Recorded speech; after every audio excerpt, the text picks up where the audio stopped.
Hey everybody, Chris here at It's Mead Made, and today I'm going to show you how I painted these two chunky guys. So, Chonky Monsters had a Kickstarter, and they reached out to me and asked me to paint these two fat-looking Pokemon-like characters. They're called Chonky Monsters, even though they might look like a Charizard and Lapras.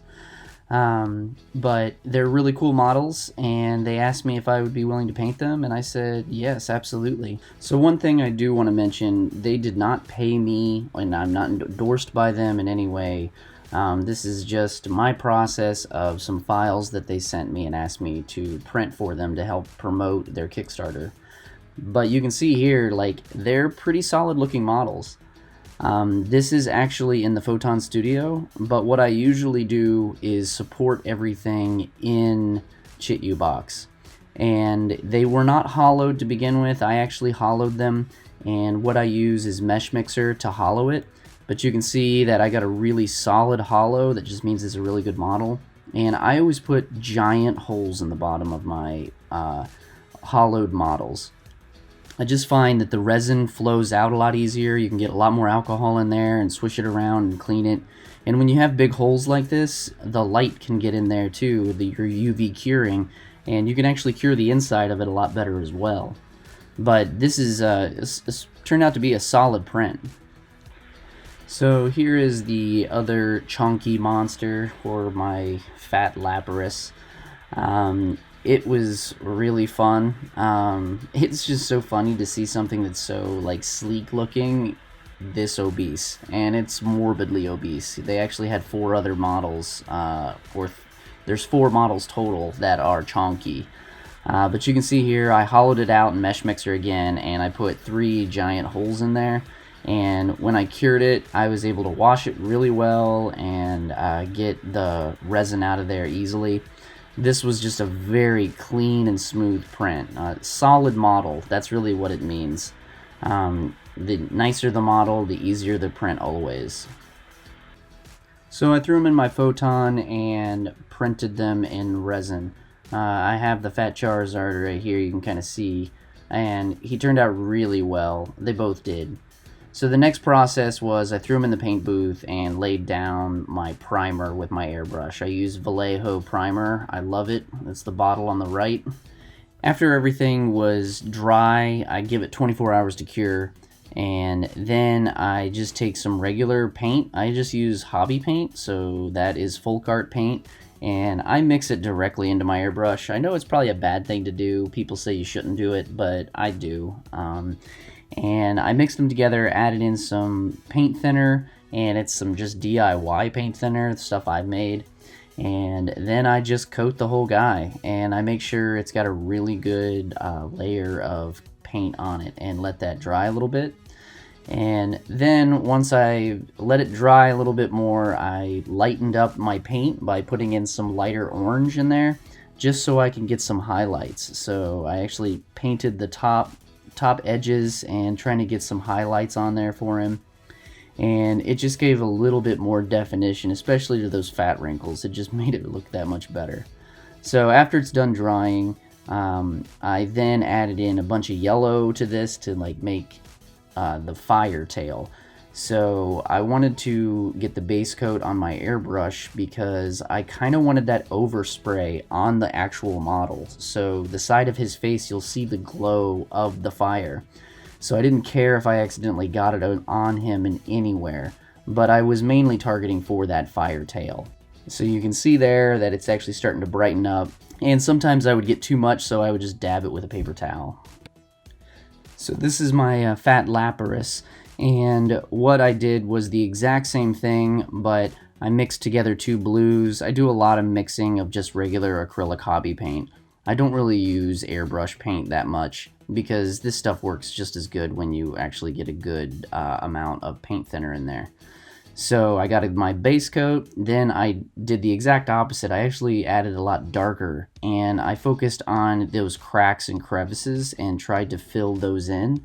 So it was the exact opposite, and you can kind of see to give more shading, and I think it turned out really good to be able to get kind of those soft cracks and highlights to see some of those wrinkles. And I was only focusing on the blue parts of the skin.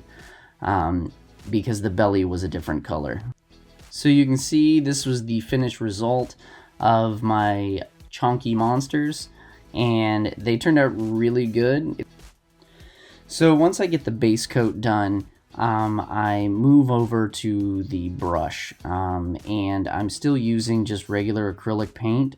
This is like 99-cent cheap hobby paint, and I've mixed in white and yellow, and a lot of white and just a little bit of yellow, and I add water into my paint just to thin it down, because regular acrylic hobby paint is usually really thick and you always see those brush strokes. So the best way to get rid of brush strokes is just water down your paints. I have a little eyedropper, and I'll usually, for my palette that I have right there, I'll add in like 5 or 6 drops of water into it until it's get a good consistency. Then I'll just go ahead and mix it in and start using it. So you can see I got the base coat, got all my edging done. I usually just splash in all the paint and then do the edging. And one thing I absolutely love to do is, for any kind of eyes, I always use a gloss black. So you can see right there, I used a gloss black, and then I just kind of dotted the eyes once they dried. So same thing, I just went with a regular gray and added a lot of water. And the one thing, when you do add water, that means more coats. So be prepared that it does not coat as well, but it's one of the things that when you're using a 99-cent bottle of paint, it's kind of the sacrifice you make. But I found that I can get amazing results with that. So then I was looking at reference photos and saw that, you know, there's kind of like these triangles on the skin of the chunky monster, or the fat Lapras, and just like a Bulbasaur. So I went ahead and was looking at that, of the different angles, to try to match what that would look like. And you can see I am adding multiple coats to the shell, because that's just what it takes. And then I did some quick edging on some darker areas just to kind of get a little more definition on him. And other than that, that's pretty much my entire process on him.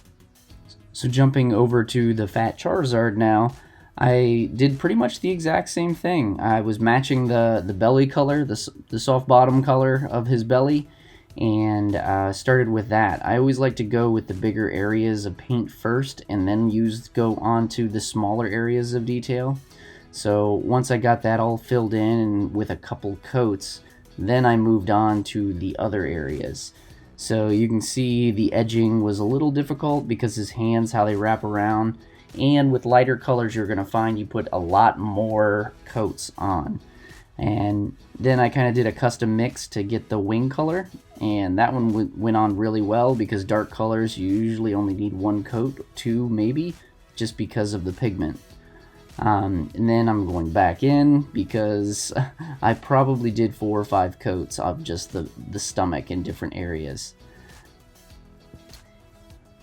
And the big thing is when I'm doing the, toes and eyes, I'm always making sure I got a very good brush tip. And I notice I said brush tip. I did not say good brush. These brushes I'm using, these blue brushes, I got from Walmart, and it was $8 for like a huge pack of them.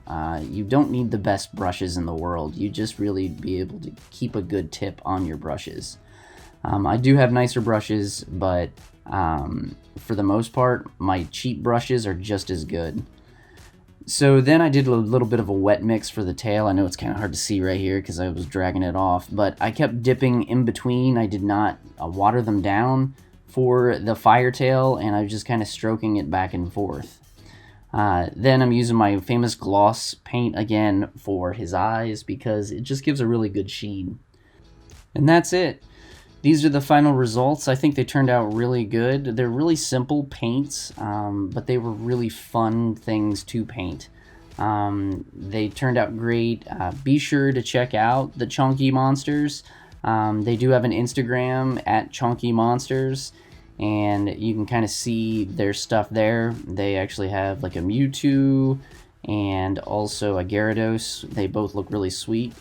So yeah, thanks for watching. If you want to see more of these videos, and just kind of seeing general processes of mine, feel free to leave a comment and let me know. Or if you want to see some slower videos where I can show you some basic processes and things like that of how I paint, I'm more than happy to do that too. But just leave a comment, and if you like what you saw, please hit subscribe. I'd greatly appreciate it to support the channel. And other than that, I just hope you have a great day. Thanks a lot. Bye.